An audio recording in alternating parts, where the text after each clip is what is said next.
বাংলাদেশ ধান গবেষণা ইনস্টিটিউট উদ্ভাবিত ব্রি ধান ১০৩ চাষ করে সফল হয়েছেন যশোরের কৃষকরা। উচ্চ ফলনশীল ও রোগবালাই মুক্ত এই ধানের পরীক্ষামূলক চাষে কৃষক প্রথম বছরেই লাভের আশা করছেন। জাতটি সম্প্রসারণে উদ্যোগ নিয়েছে কৃষি বিভাগ। যশোর প্রতিনিধি আকরামুজ্জামানের রিপোর্ট। ব্রি ধান ১০৩ হল বাংলাদেশ ধান গবেষণা ইনস্টিটিউট কর্তৃক উদ্ভাবিত আমন মৌসুমের একটি উচ্চ ফলনশীল ধানের জাত, যা রোগবালাই ও পোকামাকড় প্রতিরোধী এবং প্রচলিত জাতের চেয়ে বেশি ফলন দেয়। এবছর আমরা একটা নতুন ভ্যারাইটি প্রথম চাষ করলাম যশোরে। এটা হচ্ছে ১০৩।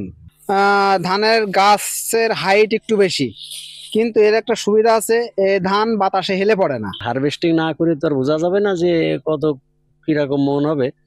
কৃষি সম্প্রসারণ বিএডিসি ওনারা সহযোগিতায় আমাদের এই ধানটা আমাদের উদ্বুদ্ধ করেছেন, আমাদের যাতে আমরা সরিষার চাষটা করতে পারি সেই জন্য মূলত উদ্বুদ্ধ করেছেন। অন্য ধানের থেকে আমরা যে আগে যে চাষ করেছি তার থেকে দেখা যাচ্ছে ভালো, এর থেকে পোকামাকড়ের সংখ্যাও একটু কম। কৃষক পর্যায়ে জাতটি সম্প্রসারণে উদ্যোগ নেওয়া হয়েছে বলছে কৃষি বিভাগ।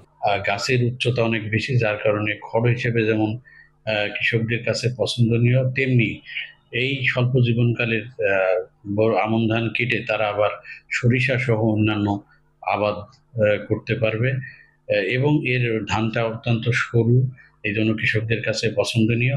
চলতি মৌসুমে ১,৩২,৬৬৬ হেক্টর আমন আবাদ হয়েছে। এর মধ্যে ব্রি ধান ১০৩ চাষ হয়েছে ৩,০০০ হেক্টর জমিতে। যশোর থেকে আকরামুজ্জামান, চ্যানেল আই।